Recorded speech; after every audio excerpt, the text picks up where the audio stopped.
اپنے گھر میں وہ کچھ ایسے حالات فیس کر رہی تھی جس کی وجہ سے وہ بہت پریشان رہتی۔ ابریش اس کا بہت خیال رکھنے کی کوشش کرتی۔ آئے دن گھر میں قرض داروں کا آنا تو کبھی کمیٹی والوں کا آنا۔ ماموں بہت پریشان تھے۔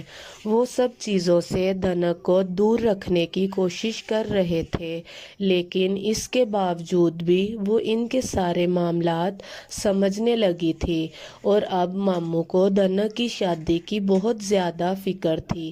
انہوں نے بہت سارے لوگوں کو اس بارے میں کہہ رکھا تھا۔ کوئی اچھا رشتہ ملے تو دھنک کو اچھے سے رخصت کرنے کا ارادہ رکھتے تھے۔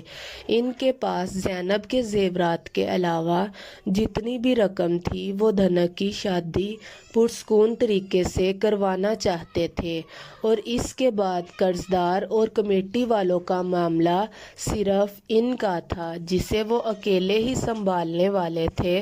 دھنک گھر میں ہونے والی ہر بات ابریش کو بتاتی تھی۔ وہ دھنک کو ہر پریشانی سے دور رکھنے کی ہر ممکن کوشش کرتی، لیکن یہ اتنا بھی آسان نہ تھا، اور پھر اوپر سے ایگزام نے ان کی ٹینشن مزید بڑھا دی تھی۔ اس وقت وہ صبح کالج جانے کی تیاری کر رہی تھی کہ جیسے ہی باہر نکلی، تایا ابو کی بیٹی سامیہ باہر اس کا انتظار کر رہی تھی۔ ابریش، اچھا ہوا تم آ گئی، میں تو کب سے تمہارا انتظار کر رہی تھی۔ جلدی سے چینج کر کے آؤ، ہم بازار جا رہے ہیں۔ لیکن کیوں سامیہ، ابھی میں تو کالج جا رہی ہوں۔ اور اس نے پریشانی سے کہا، آج اس کا لیکچر تھا جسے وہ ہرگز مس نہیں کر سکتی تھی۔ ارے کیا روز روز کالج کے پیچھے پڑی رہتی ہو، تھکتی نہیں ہو؟ ہم بازار جا رہے ہیں، سیل لگی ہے، بہت مزہ آئے گا۔ سامیہ باجی، میں آپ کے ساتھ نہیں جا سکتی، میرا کالج جانا زیادہ ضروری ہے، آج تو لیکچر ہے میرا۔ ارے لیتے رہنا لیکچر، بعد میں۔ سامیہ بیٹی یہاں صرف تمہارے لیے آئی ہیں، اس کے ساتھ بازار جاؤ۔ ابا کی آواز نے اس سے اپنی طرف متوجہ کیا تھا۔ جی ابو۔ ابریش خاموشی سے پلٹ گئی۔ آج صبح ان کے گھر حسین کے آفس کا ایک ورکر آیا تھا جس نے آ کر انہیں یہ بتایا تھا کہ گھر کا انتظام ہو چکا ہے اور آفس سے کافی نزدیک بھی ہے۔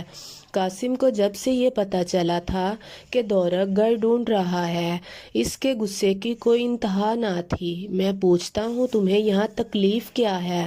اس کے اٹھتے ہی قاسم نے پہلا سوال یہی کیا تھا، کیونکہ جب سے گھر آیا تھا تب سے سو رہا تھا۔ مجھے یہاں کوئی مسئلہ نہیں ہے قاسم، لیکن میں نہیں چاہتا کہ میری وجہ سے اس طرح تم لوگوں کی زندگی ڈسٹرب ہو۔ میں جانتا ہوں تم لوگ یہی کہو گے کہ میری وجہ سے تم لوگوں کی لائف ڈسٹرب نہیں ہو رہی، لیکن میں اتنا پاگل نہیں ہوں۔ تمہاری بیوی کو اس وقت تمہاری ضرورت ہے اور تم میرے پیچھے پڑے رہتے ہو۔ دورک، تمہیں یہ چاہیے، تمہیں وہ چاہیے، تمہیں اپنا خیال رکھنا چاہیے، یہ کرنا چاہیے، وہ کرنا چاہیے۔ قاسم، میں تمہاری بیوی نہیں ہوں، تمہاری یہ ساری ہدایات اسے دینی چاہیے۔ اس وقت تمہارے سارے وقت پر صرف اس کا حق ہے، بس اسی لیے میں نے سوچا ہے کہ میں یہاں سے چلا جاؤں گا، اور جہاں تک ہم دونوں کے ملنے کی بات ہے تو ہم دونوں روز ملیں گے، آفس میں، باہر، یا پھر بھی تم وہاں میرے گھر آ جانا، ہم کبھی بھی مل سکتے ہیں۔ ویسے بھی کچھ دن کے بعد میں لندن چلا جاؤں گا۔ حسین کو وہاں ضروری کام پڑ گیا تھا جس کی وجہ سے وہ واپس نہیں آ سکا، ورنہ میں اب تک واپس جا چکا ہوتا۔ دورک نے سمجھاتے ہوئے کہا، 10 دن میں ہی وہ ان کے گھر سے جانے کا فیصلہ کر چکا تھا، جبکہ اندر ہی اندر ایک ڈر تھا، اگر وہ لڑکی اسے دوبارہ نہ ملی تو اپنے جذبات کو محبت کا نام وہ دے چکا تھا۔ اگر وہ چاہتا تو رانیہ اسے ابریش کے بارے میں پوچھ سکتا تھا، لیکن وہ سب کچھ خود سے کرنا چاہتا تھا۔ وہ اس لڑکی کو اپنی زندگی میں شامل کرنا چاہتا تھا، لیکن اس کی بہن سے پوچھ کر نہیں۔ وہ رانیہ کو اس کے سارے قصے میں شامل نہیں کرنا چاہتا تھا۔ رانیہ قاسم کے ساتھ بھاگ کر آئی تھی اور اس کے ساتھ گھر والوں سے کوئی تعلق نہ تھے۔ ابریش کے معاملے میں کوئی رسک نہیں لینا چاہتا تھا۔ اسے ڈر تھا کہ یہ نہ ہو کہ رانیہ کی وجہ سے بنتی بات بگڑ نہ جائے، اس لیے اس نے گھر چھوڑنے کا فیصلہ بھی کر لیا تھا۔ دورک اس بار پہلی بار خود غرض ہو کر سوچ رہا تھا۔ اسے ابریش اپنی زندگی میں چاہیے تھی۔ اسے یقین تھا ابریش کی زندگی سنور دے گی۔ حیا نے جیسے ہی کلاس میں قدم رکھا، پھولوں کی بارش نے اس کا استقبال کیا۔ آج صبح سے ہی اس کا موڈ آف تھا۔ آج ریحان آنے والا تھا لیکن وہ نہیں آیا، جس پر صبح صبح ہی وہ موڈ خراب کے ساتھ یہاں آئی تھی۔ لیکن اس طرح سے پھولوں کی بارش دیکھ کر بے ساختہ مسکرا دی۔ ریحان کی وجہ سے اس کا خراب ہوا موڈ اچانک ہی وسیع کی وجہ سے اچھا ہو گیا۔ کتنا اچھا تھا اس کا دوست، حیا سوچتے ہوئے کلاس میں داخل ہوئی۔ وہیں رک جاؤ یار، تھوڑا صبر کر لو، بہت جلدی ہے کیا اندر آنے کی؟ وہ اسے گھور کر بولا، جبکہ خود زمین پر بیٹھے نہ جانے وہ زمین پر کیا کر رہا تھا۔ حیا نے جھک کر دیکھا تو وہ زمین پر پھولوں کی پتیوں سے ہارٹ شیپ بنائے ہوئے اس میں انگوٹھی رکھ رہا تھا۔ کسی کو پرپوز کر رہے ہو؟ حیا نے ایکسائٹڈ ہو کر پوچھا۔ ہاں یار، لیکن بہت ڈر لگ رہا ہے کہیں وہ انکار نہ کر دے، دوستانہ انداز میں بولا تو حیا مسکرائی۔ ارے پاگل، تمہیں کون انکار کرے گا، تم تو جوکر ہو، ساری زندگی کے لیے ان ٹریٹمنٹ ہو جائے گی اس کی، لیکن اس کی قسمت پر تھوڑا افسوس کیا جا سکتا ہے۔ حیا نے اسے چھیڑتے ہوئے کہا تو وہ مڑ کر ذرا سا مسکرایا اور پھر سے اپنے کام میں مصروف ہو گیا۔ ویسے تم تو بڑے چھپے رستم نکلے، مجھے بھی نہیں بتایا کون ہے وہ بد نصیب۔ حیا اب بھی باز نہ آئی۔ جب وسیع نے سیدھے ہو کر اسی دل کے قریب ایک گھٹنے پر بیٹھ کر حیا کا ہاتھ اپنے ہاتھ میں تھاما، میں نہیں جاننا چاہتا کہ وہ بد نصیب ہے یا خوش نصیب، لیکن اگر وہ میری زندگی میں آ گئی حیا تو میں خوش نصیب ہو جاؤں گا۔ وہ اس کا ہاتھ تھام کر احساس سے بھرپور انداز میں بولا، جبکہ حیا کو اس کے ارادوں سے ڈر لگنے لگا تھا۔ وسیع، تم نے میرا ہاتھ کیوں تھاما ہے؟ وہ کنفیوز ہو کر پوچھنے لگی۔ کیونکہ اب ہاں یا نہ تمہیں کرنا ہے، میرا مطلب ہے کہ اب تم ہی بتاؤ گی کہ تم خوش نصیب ہو یا بد نصیب، وہ مسکراتے ہوئے بولا تھا، جبکہ حیا اسے دیکھ کر رہ گئی۔ وہ اس کے بارے میں ایسا سوچتا تھا۔ حیا پلیز جلدی بول یار، میرا دل بہت زور سے دھڑک رہا ہے، یار جلدی کرو، مجھے بہت ڈر لگ رہا ہے۔ وسیع شدت سے بھرپور انداز میں اس کے سامنے اپنے دل کی کیفیت بیان کر رہا تھا، جبکہ اس کے الفاظ حیا کو ساکت کر گئے تھے۔ اس نے ایک جھٹکے سے اپنا ہاتھ وسیع کے ہاتھ سے نکالا اور تقریب بھاگتے ہوئے وہاں سے نکل گئی۔ یار اسے کیا ہو گیا؟ عظمیٰ قریب کھڑی پوچھنے لگی۔ ہائے، مشرقی لڑکی شرما گئی ہوگی، انصر نے اسے حوصلہ دیا تھا، جبکہ اس کے اس طرح سے ہاتھ چھڑا کر جانے پر وسیع کے دل میں اس کے انکار کا ڈر جاگا تھا، کہیں اس کا جواب نہ تو نہیں۔ وسیع نے اپنے دل کا ڈر زبان پر لایا۔ او ہو وسیع، تو اس سے اس طرح سے اچانک اظہار محبت کرے گا تو نروس تو ہوگی نا؟ ٹینشن مت لے، آج نہیں کل خود ہی تجھے آ کر جواب دے گی۔ اچانک ہوا نا یہ سب کچھ، اس لیے پریشان ہو کر چلی گئی ہے۔ انصر اور عظما دونوں نے اسے سمجھانے والے انداز میں کہا تھا۔ ہوپ سو ایسا ہی ہو، وسیع زیر لب بڑبڑایا۔ ابریش سامیہ کے ساتھ شاپنگ سے آئی تو وہ بہت بیزار تھی، جبکہ سامیہ اپنی پسند کی چیزیں لیتی اسے دکھا رہی تھی۔ وہ ہوں ہاں میں جواب دیتی اس کے ساتھ چل پڑی تھی، جبکہ اس کا ذہن اس وقت صرف اور صرف اپنی کلاس پہ تھا جو وہ نہیں لے پائی۔ محسن کو گئے ہوئے 4-5 دن گزر گئے تھے۔ وہ کسی کورس کے سلسلے میں دبئی گیا تھا۔ اب یہ کون سا کورس تھا یہ کوئی نہیں جانتا تھا سوائے محسن کے آوارہ دوستوں کے۔ تمہارا دھیان کہاں ہے ابریش؟ میں کب سے تمہیں یہ ڈریس دکھا رہی ہوں نا، جانے کیوں سوچ رہی ہو تم؟ سامیہ نے اس کا دھیان اپنی طرف کیا۔ سوری باجی، میرا دھیان نہیں تھا۔ اچھا ہے لے لیں، ابریش فوراً سے بولی۔ لے لوں گی، تمہاری رائے کی ضرورت نہیں ہے۔ وہ غصے سے اسے دیکھ کر بولی۔ ویسے بھی وہ اسے زیادہ پسند نہیں کرتی تھی، پسند تو اسے ابریش بھی نہیں کرتی تھی، لیکن کیا کر سکتی تھی؟ اب ساری زندگی ہی لوگوں کے بیچ گزارنی تھی۔ اس نے تم ابھی تک اپنی کلاس کے بارے میں تو نہیں سوچتی؟ اگر سوچ بھی رہی ہو تو کوئی فائدہ نہیں، کیونکہ تم نے کون سا اگلی کلاس میں جانا ہے۔ محسن بھائی کے آتے ہی تمہاری شادی ہو جائے گی، اسی لیے بیکار میں ان پڑھائیوں پر دھیان دے دے کر اپنی نظر خراب نہ کرو۔ مجھے اندھی بھابھی ہرگز نہیں چاہیے۔ وہ ناک چڑھا کر بولی، پھر بے شرموں کی طرح مسکرانے لگی۔ اپنی بات کو مذاق ظاہر کرنے کے لیے اس کے اس طرح سے مسکرانے پر ابریش بھی مسکرانے کی ناکام کوشش کرنے لگی۔ وہ دونوں باہر سڑک پر کھڑی کسی رکشے کا انتظار کر رہی تھی کہ سامنے ہی گاڑی سے وہ اترتا نظر آیا، اور اب وہ اس کی طرف آ رہا تھا۔ ابریش کے رونگٹے کھڑے ہو چکے تھے کہ یہ نہ ہو کہ وہ اسے پہچان لے اور سامیہ کے سامنے بتا دے کہ ان کی ملاقات رانیہ کے گھر پہ ہوئی تھی۔ پھر اس کی حیرت سے دونوں آنکھیں سختی سے بھیجے وہ تقریباً کانپ رہی تھی۔ کڑکتی دھوپ نے پہلے ہی اس کا رنگ سفید سے سرخ کر دیا تھا۔ وہ اسے دیکھتا ہوا مسکرا کر اس کی طرف بڑھ رہا تھا۔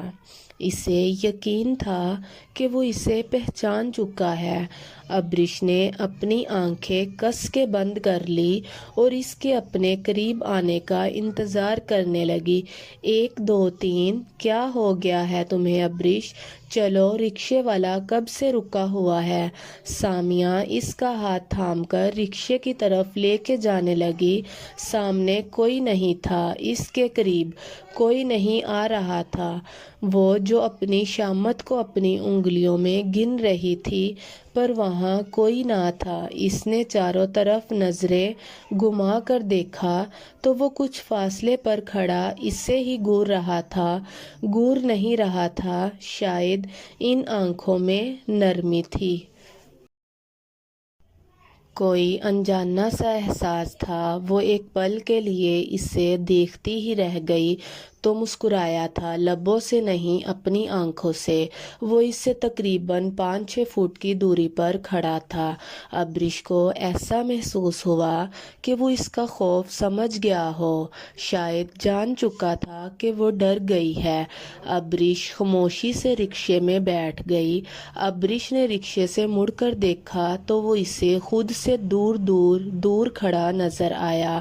وہ اتنا دور جا چکا تھا کہ اب ٹھیک سے نظر بھی نہیں آ رہا تھا۔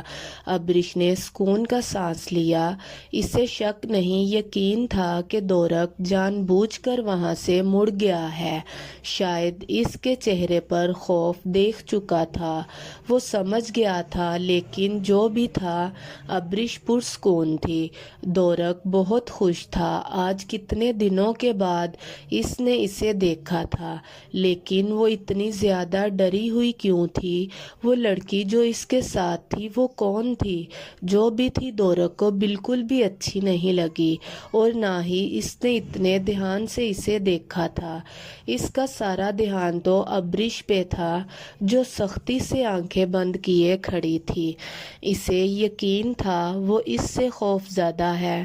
جب وہ اس کے قریب سے گزر کر اس کے پیچھے کی طرف جا کر رکا تو اس نے چاروں طرف مڑ کر دیکھا تھا، اور جب تک وہ رکشے میں بیٹھی اسے دیکھتے رہی، صرف تب تک ہی نہیں بلکہ جب تک وہ رکشہ اس کی نظروں سے دور نہ ہو گیا، تب تک وہ ابریش کی نظروں کے حصار میں رہا۔ کیا وہ بھی اسے پسند کرتی تھی؟ ضروری نہیں، لیکن دورق کے لیے اتنا ہی کافی تھا کہ وہ لڑکی اس کی زندگی بنتی جا رہی تھی۔ وہ اسے اتنا چاہنے لگا، اس نے کبھی سوچا بھی نہ تھا، صرف ایک ہی بار میں وہ اس کے دل میں بس جائے گی، یہ تو اس کے وہم و گمان میں بھی نہ تھا۔ وہ بہت جلدی تمہیں اپنی زندگی میں شامل کر لوں گا ابریش، شاید ہی مجھے زندگی میں کسی چیز کا اتنا انتظار رہا ہو جتنا تمہیں اپنی زندگی میں شامل کرنے کا ہے۔ تم میں ایسا بھی کیا ہے جو کسی اور میں نہیں؟ وہ بیڈ پر لیٹا، آنکھیں بند کرتے ہوئے صرف اور صرف ابریش کو ہی سوچ رہا تھا۔ اتنے کم وقت میں وہ لڑکی اس کے ذہن اور دل پر سوار ہو چکی تھی۔ 4 دن سے حیا کا کوئی جواب نہ آیا، نہ تو وہ یونہی آ رہی تھی اور نہ ہی اس کا فون اٹینڈ کر رہی تھی۔ شاید نہیں، یقیناً اسے کم از کم اس سے اس چیز کی امید نہیں تھی۔ وسیع سمجھ چکا تھا کہ وہ اسے پسند نہیں کرتی، اور اگر کرتی بھی ہے تو اس طرح سے نہیں۔ شاید وسیع نے ضرورت سے زیادہ جلد بازی کا مظاہرہ کیا تھا۔ اسے پہلے حیا کو اعتماد میں لینا چاہیے تھا، پھر اسے اپنی محبت کا اظہار کرنا چاہیے تھا۔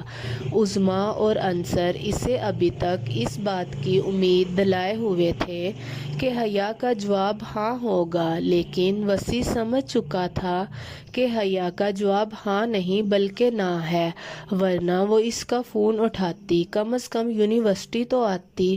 لیکن اس دن کے بعد تو حیا کی کوئی خبر ہی نہ تھی۔ اگر وہ اسے میسج کرتا تو وہ سین نہ کرتی، اگر فون کرتا تو کال کاٹ دیتی، اور اس سب کا مطلب یہی تھا کہ اس کا جواب نہ ہے، یا وسیع ضرورت سے زیادہ نا امید تھا۔ وہ خود ہی اپنے دل کی کیفیت سے نا واقف تھی۔ ابریش ویسے وہ آدمی واپس نہیں آیا، دھنک نے کلاس سے باہر نکلتے ہوئے کہا۔ اسے لاشعوری طور پر اس کا انتظار تھا۔ کیوں؟ وہ خود بھی نہیں جانتی تھی۔ تم کیوں پوچھ رہی ہو؟ ابریش نے پوچھا۔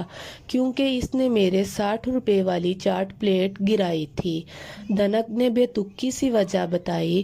دھنک تو ایک پلیٹ کو بھول نہیں سکتی تھی۔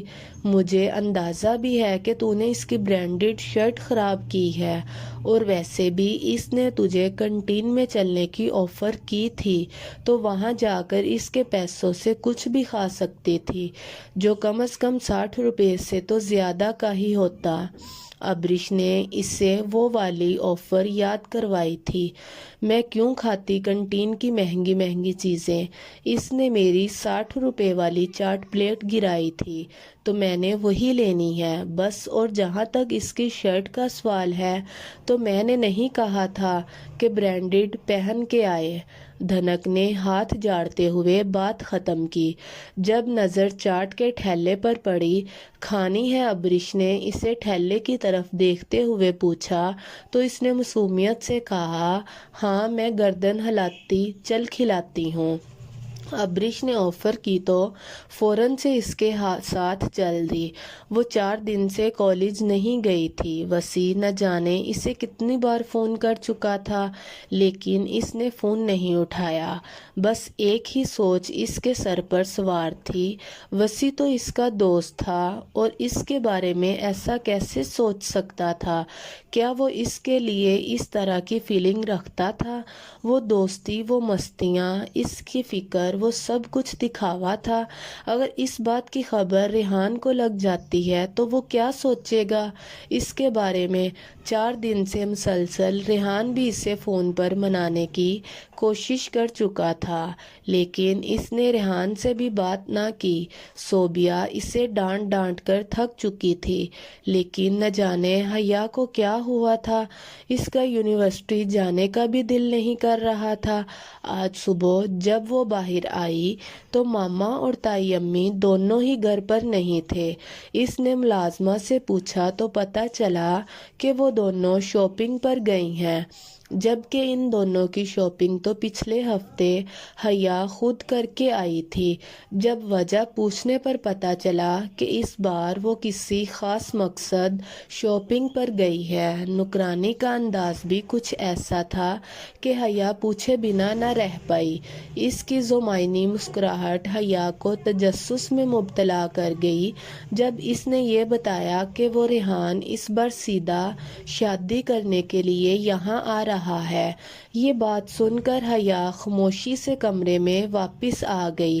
وہ خود لاشعوری طور پر اس چیز کا انتظار کر رہی تھی، لیکن اپنی شادی کا سن کر اسے خوشی کیوں نہ ہو رہی تھی، جبکہ وہ تو خود کو دلہن بنے دیکھنے کے لیے بے تابی سے انتظار کر رہی تھی۔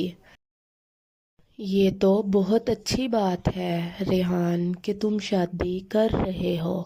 جب تک یہ سارے معاملات ہوتے ہیں تب تک میں بھی پاکستان آ جاؤں گا۔ حسین نے خوشخبری سنائی تو ریحان مسکرایا۔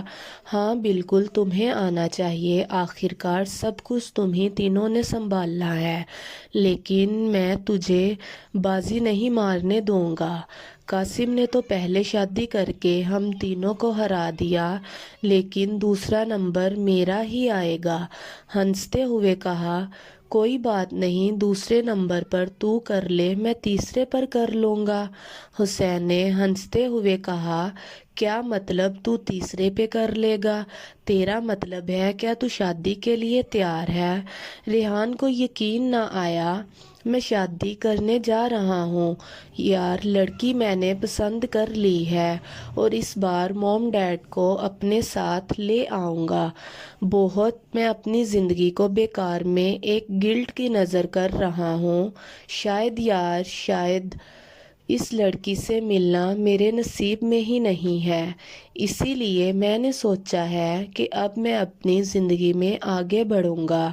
ایک بہت ہی پیاری لڑکی تیرے یار کی زندگی میں آ گئی ہے تو بہت جلدی تیری بھابھی بن جائے گی، یہ تو بہت خوشی کی بات ہے۔ بالکل ٹھیک سوچا ہے تو نے۔ ریحان کو واقعی بہت خوشی ہوئی تھی۔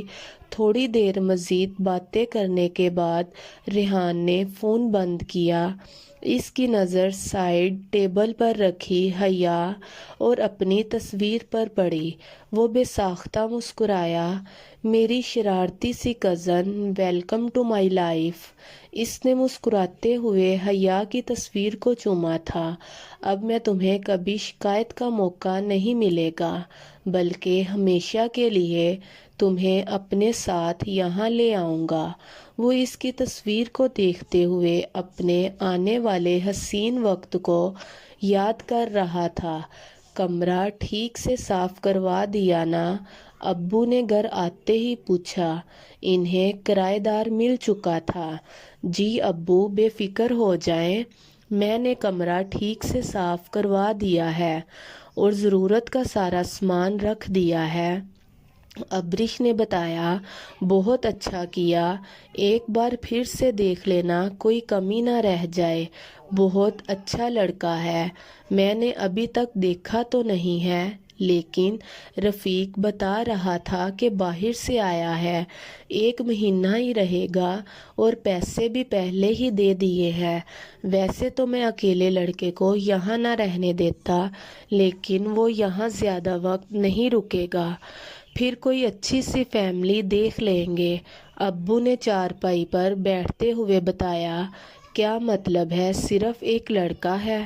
اماں نے پریشانی سے کہا۔ میرا مطلب ہے پہلے ہی رانیہ کی وجہ سے محلے میں باتیں بن رہی ہیں، اب کرایہ دار اکیلا لڑکا رہے گا تو مزید مشکلات بڑھیں گی۔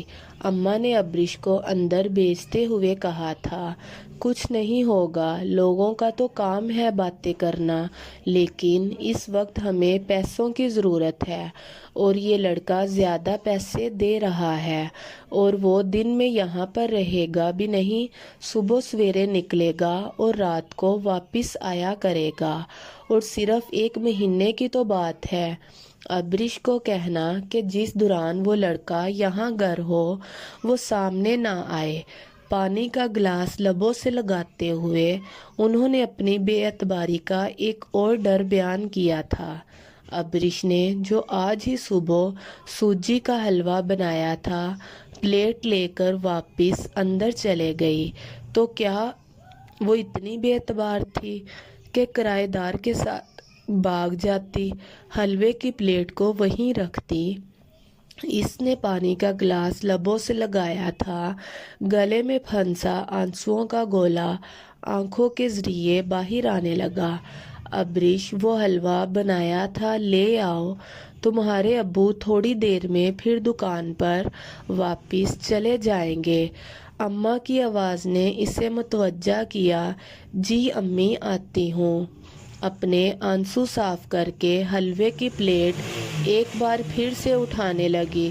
ابریش، آج کی ہانڈی بنا دی ہے تو جاؤ دھنک کے گھر جا کر پڑھ لے، وہ بھی انتظار کر رہی ہوگی تیرا، امی نے کہا۔ اس نے ایک نظر ابو کے چہرے کو دیکھا جو بے تاثر تھا۔ ایک دھنک کا ہی گھر تھا جہاں اس پر کوئی پابندی نہ تھی۔ تو نے فیصلہ کر لیا ہے کہ تو جا کر ہی رہے گی؟ اسے اپنا سامان پیک کرتے دیکھ کر قاسم نے پوچھا تو وہ بے ساختہ مسکرایا۔ یقین مان، ہم پھر بھی ساتھ ہی رہیں گے، وہ ویسے بھی اب میں زیادہ وقت تک یہاں رہوں گا، ریحان کی شادی تک تو رہنا ہی ہے۔ دورک نے جیکٹ بیگ میں رکھا۔ ہاں صحیح ہے، ویسے بھی کون سا تم نے میری بات مان لینی ہے؟ قاسم اس کے ساتھ اس کا سامان پیک کروانے میں مدد کرنے لگا۔ حسین بتا رہا تھا کہ ریحان کی ہونے والی بیوی بہت افلاطون ہے، ذرا سوچ اسے رسموں میں تنگ کرتے ہوئے کتنا مزہ آئے گا۔ دورک پہلی بار شادی اٹینڈ کرنے جا رہا تھا، لیکن اس کے باوجود بھی اس نے شادی کی ساری رسموں کے بارے میں پتا تھا، جبکہ قاسم جانتا تھا کہ وہ صرف اسے باتوں میں لگانے کی کوشش کر رہا ہے۔ آج شام کو ہی اسے یہاں سے نکلنا تھا، اس سے پہلے اس کا ایک بار جا کر گھر دیکھنے کا ارادہ تھا، جو بعد میں بدل گیا۔ اس نے کون سا ساری زندگی وہاں پر رہنا تھا جو وہ اتنا زیادہ سوچتا، اسے تو بس جلد سے جلد ابریش کے گھر رشتہ بھیجنا تھا تاکہ وہ اسے اپنے ساتھ ہی لندن لے جا سکے۔ بیٹا جی، کیسا لگا آپ کو گھر؟ عظیم صاحب نے پوچھا۔ گھر تو بہت اچھا ہے اور ماحول بھی ٹھیک ہے، میں ایزیلی ایڈجسٹ کر لوں گا۔ دورک نے دونوں کمروں کا جائزہ لیتے ہوئے کہا۔ اسے رہنا تو ایک ہی کمرے میں تھا، جبکہ چھت پر 2 کمرے تھے، ایک میں کافی سامان تھا، جبکہ دوسرے کمرے میں اس کے لیے تھوڑا بہت سامان رکھا گیا تھا جو یقیناً اس کے استعمال کے لیے تھا۔ بس ایک مسئلہ تھا کہ واش روم کمرے سے باہر تھا۔ لیکن اس نے کون سا ساری زندگی یہاں رہنا تھا جو اس بات کی ٹینشن لیتا؟ مجھے بس ایک اس بات کی ٹینشن تھی کہ آپ کو پسند بھی آئے گا یا نہیں۔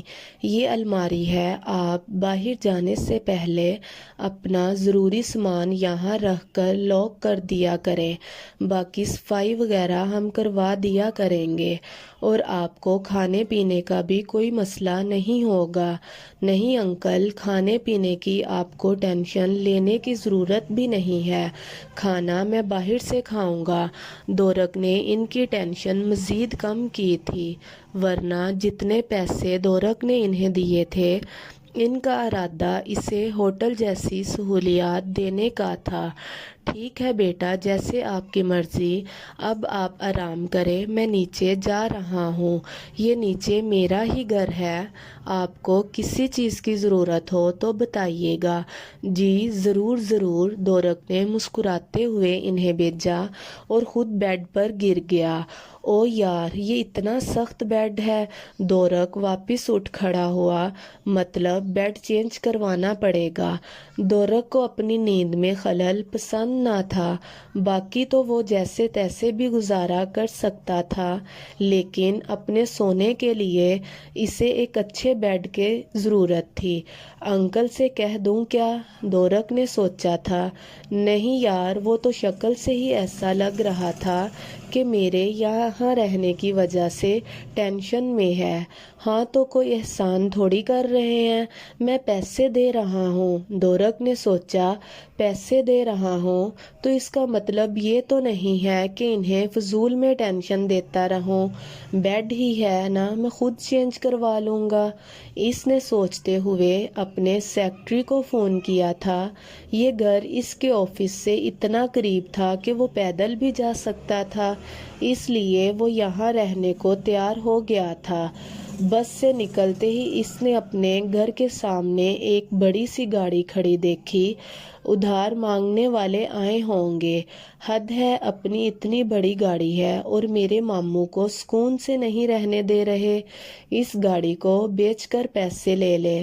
یا اللہ، یہ کیسی دنیا ہے۔ تھوڑا سا صبر ڈال بندوں میں، ماموں ٹھیک ہو جائیں گے تو سب کے پیسے دے دیں گے نہ۔ وہ بڑبڑاتے ہوئے گھر میں داخل ہوئی، جب سامنے صحن میں ہی تعین کرسیوں پر دو انجان اور ایک جانا پہچانا چہرہ دیکھا۔ یا اللہ، یہ بندہ میری شکایت لگانے میرے گھر تک آ گیا، آج تک میں چھوڑوں گی نہیں اسے۔ ایک تو غلطی اپنی، اوپر سے میرے گھر آ گیا۔ تیزی سے آگے آئی تھی، ماموں میری کوئی غلطی نہیں ہے، یہ خود آ کر مجھ سے ٹکرائے تھے، پھر ان کی شرٹ پر چاٹ گر گئی، غلطی ان کی اپنی ہے، انہوں نے خود جان بوجھ کر اپنی شرٹ خراب کی تھی، میں نے تھوڑی نہ بولا تھا کہ آ کر مجھ سے ٹکرائیں۔ اسے یقین تھا کہ اب تک تابش اس کے ماموں کے کانوں کے حوالے ہر بات کر چکا ہوگا، اس لیے وہ اپنی صفائی دیتی ماموں کے قریب آ بیٹھی۔ دنک، مہمان آئے ہیں، پہلے انہیں سلام کرو۔ مامی نے اسے نظروں ہی نظروں میں گھورا تھا، جبکہ اس لڑکی کے معصوم انداز پر وہ سبھی مسکرائے جا رہے تھے۔ تو یہ ہے پٹاخہ، ماما نے تابش کے کان میں کہا تھا، تو وہ مسکراتے ہوئے ہاں سر ہلانے لگا۔ السلام علیکم آنٹی، السلام علیکم انکل، السلام علیکم گندی شرٹ آنٹی، میں نے ان کی شرٹ خراب نہیں کی تھی، بلکہ انہوں نے میرا نقصان کیا تھا۔ اس بار اس نے 60 روپے والی پلیٹ کا نام نہیں لیا تھا، کیونکہ اسے یقین تھا کہ اس کی شرٹ 60 روپے سے مہنگی ہی ہو گئی۔ وعلیکم السلام بیٹا، یہاں آ کر بیٹھو، آنٹی نے مسکراتے ہوئے کہا۔ دنک نے ایک نظر مامی کی طرف دیکھا، جو اسے اٹھ کر وہاں بیٹھنے کا اشارہ کر رہی تھی۔ بھائی صاحب، ہمیں آپ کی بیٹی ہر روپ میں قبول ہے، اسے اپنے قریب بٹھاتے ہوئے انہوں نے مسکرا کر کہا۔ بیٹھے بیٹھے اتنے اچھے رشتے کی انہیں امید نہ تھی، وہ تو خود سوچ رہے تھے کہ اچانک ان کی بیٹی کے لیے اتنا اچھا رشتہ کہاں سے آیا، انکار کا تو سوال ہی پیدا نہیں ہوتا تھا، لیکن بیٹی کی ذات تھی، وہ اس طرح سے ہاں کر کے اپنی معصوم دنک کو بے مول نہیں کر سکتے تھے۔ ہم کچھ دنوں میں سوچ کر جواب دیں گے، ماموں نے بات سنبھالتے ہوئے کہا۔ جی بالکل، آپ سوچ کر جواب دیں، ہمیں بھی کوئی جلدی نہیں ہے، فی الحال تو ہم صرف نکاح چاہتے ہیں، باقی دنک کی پڑھائی ختم ہونے کے بعد ہی آگے سوچیں گے، تب تک تابش بھی اپنا سارا بزنس یہیں پاکستان میں سیٹل کر لے گا۔ میرا بیٹا آپ کی بیٹی کو کسی چیز کی کمی نہیں ہونے دے گا، انہوں نے ماموں کو اعتماد میں لیتے ہوئے کہا، جبکہ دھنک کے تو وہم و گمان میں بھی نہ تھا کہ یہ خراب شرٹ کا رشتہ لے کر آ پہنچے گا۔ ان لوگوں کے جانے کے بعد ماموں اور مامی بہت خوش تھے۔ ویسے اسے تو وہ خراب شرٹ کچھ خاص پسند نہ تھا، لیکن ماموں اور مامی کی خوشی دیکھتے ہوئے وہ چپ ہی رہی۔ لیکن کالج میں ہونے والا واقعہ پوری تفصیل سے دونوں کو سنا چکی تھی، جسے سنتے ہوئے ماموں اور مامی اتنے دنوں کے بعد کھل کر مسکرائے تھے۔ کیا کچی وہ تیرا رشتہ لے کر آ گیا؟ ابریش چہکتے ہوئے بولی تھی۔ ارے اور نہیں تو کیا، اب دیکھنا میں کیسے اس سے اپنا بدلہ لیتی ہوں۔ نانی نہ یاد دلا دی تو میرا نام بھی دھنک نہیں۔ بڑا آیا میرے 60 روپے کا نقصان کرنے والا۔ دھنک نے اپنی پہلوان گیری دکھاتے ہوئے اپنے دونوں بازو، کیا کر رہی ہے دھنک، یہ تنکے چھپا۔ ابریش نے اس کی پتلی پتلی بازوؤں کا مذاق اڑاتے ہوئے کہا۔ آستین اوپر چڑھائی، جس پر دھنک نے اسے گھور کر دیکھا، لیکن ابریش نے اس کی گھوری کا کوئی اثر نہ لیا۔ ویسے میں سوچ رہی ہوں تیری شادی پر کون کون سے گانے گائیں گے؟ ابریش نے بات میں سے بات نکال لی۔ او ہیلو، کوئی گانے نہیں گائیں گے، شادی میری پڑھائی کے بعد ہوگی۔ فی الحال نکاح ہی ہوگا، اور نکاح کے بعد وہ چلا جائے گا، کیونکہ وہ یہاں نہیں رہتا، لندن میں رہتا ہے، یہاں پر اپنا بزنس سیٹ کر رہا ہے۔ مطلب ولیتی منڈا۔ ابریش نے شرارت سے اس کے کندھے پر اپنا کندھا مارا۔ ہائے کاش میں بھی تیرے ساتھ لندن اور پیرس کی سیر کرتی، لیکن میرے نصیب میں تو وہی لکھا ہے، تایا کا محسن۔ ابریش اس کے ساتھ چارپائی پر لیٹے ہوئے بولی۔ ابریش کی بات سن کر دھنک کو دکھ ہوا۔ وہ کیسے محسن جیسے آوارہ شخص کے ساتھ ساری زندگی گزارے گی، لیکن اس کی اداسی دور کرنے کو بات بدل گئی۔ ویسے تیرے گھر میں جو کرایہ دار آیا ہے وہ بھی تو باہر کا ہے، دکھتا کیسا ہے؟ دھنک نے پوچھا۔ مجھے نہیں پتا، میں نے ابھی تک نہیں دیکھا اسے، ابو نے مجھے منع کیا ہے اس کی موجودگی میں باہر نکلنے سے۔ وہ زیادہ تر اپنے آفس میں ہی رہتا ہے، بڑا ہی کوئی نخریلا آدمی ہے۔ اتنا مہنگا بیڈ منگوایا سونے کے لیے کہ میری امی حسرت ہو گئی، کہتی ہے تیرے جہیز میں ایسا بیڈ دیں گے۔ ابریش نے بتایا تو دونوں بننے لگی۔ یار یہ امیاں اور مامیاں بھی نہ جانے کیا کیا جہیز میں دینے کا سوچتی رہتی ہیں۔ بیٹا مامیاں نہیں، صرف مامی، وہ بھی تیری باقی دنیا والی کی مامیاں ایسی نہیں ہوتی، تو تو خوش نصیب ہے، ورنہ یہ مامیاں نہ سوتیلی ماؤں سے بھی آگے ہوتی ہیں۔ اور تائیاں؟ دھنک کے سوال پر ابریش نے کہکہا لگایا۔ وہ تو ابھی سے مجھے آنکھوں سے قتل کرنے کا ارادہ رکھتی ہیں۔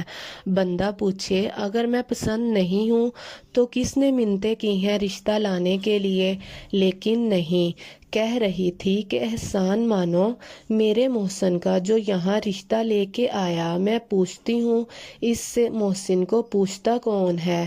جب کہیں دال نہیں گلتی تب ہمارے رشتے لینے آگے۔ دفع کر، اس وقت میں ان لوگوں کے بارے میں بات نہیں کرنا چاہتی۔ میں تجھے پتہ ہے کچھ دن پہلے بازار میں کیا ہوا؟ تجھے یاد ہے جب ہم رانیہ آپی کے گھر گئے تھے، وہاں ایک لڑکا تھا جس نے دروازہ کھولا، اسے میں نے بازار میں دیکھا، مجھے دیکھتے ہی وہ میری طرف آنے لگا، مجھے تو لگا کہ میں گئی، میرے ساتھ سامیہ باجی تھی، اگر انہیں پتہ چل جاتا کہ میں رانیہ باجی کے گھر پہ گئی تھی تو میری شامت تو پکی تھی، لیکن شاید وہ بندہ خود ہی سمجھ گیا، اس لیے مجھے مخاطب کیے بغیر وہاں سے چلا گیا۔ ابریش نے بتایا یہ بھی تو ہو سکتا ہے کہ اس نے تمہیں پہچانا ہی نہ ہو۔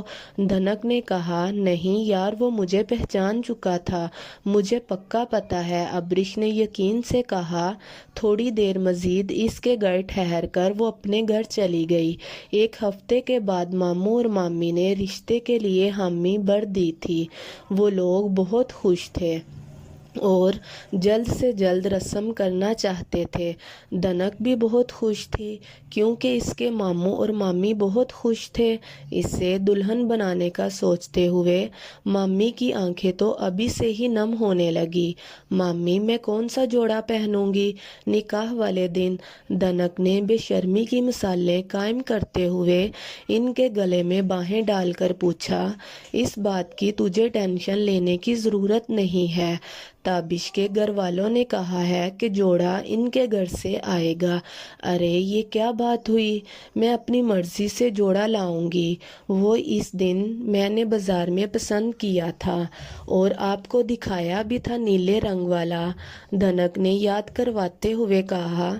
دنک بیٹا، وہ جوڑا نکاح میں پہننے والا نہیں ہے، نکاح میں شوخ رنگ کے کپڑے پہنے جاتے ہیں، تیری ساس سسر تابش کی پسند کا جوڑا لائیں گے، مامی نے سمجھاتے ہوئے کہا۔ یہ کیا بات ہوئی، ایک تو دلہن بھی اس کی پسند کی اور جوڑا بھی اس کی پسند کا، دلہن کی پسند کا ہوگا، دنک نے احتجاج کرتے ہوئے کہا، جبکہ اس کی دلہن بھی اس کی پسند کی والی بات پر مامی بے ساختہ مسکرائی تھی۔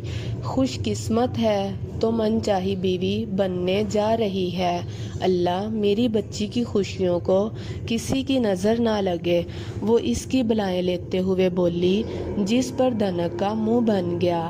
مطلب صاف تھا کہ جوڑے والی بات کو ٹالنے کے لیے ہی بلائیں لی گئی ہیں۔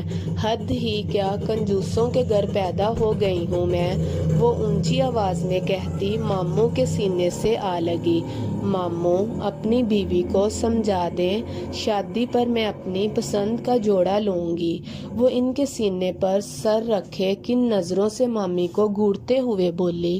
ماموں اس کی باتوں پر بھی مسکرائے جا رہے تھے، وہ کچھ دنوں سے بہت پرسکون تھے، جب سے یہ رشتہ آیا تھا ان کی ساری ٹینشن ختم ہو گئی تھی۔ تابش کی خوشی کی کوئی انتہا نہ تھی جب سے اس کے رشتے کے لیے ہاں ہوئی تھی۔ ماما بابا دونوں اس کی خوشی نوٹ کر چکے تھے۔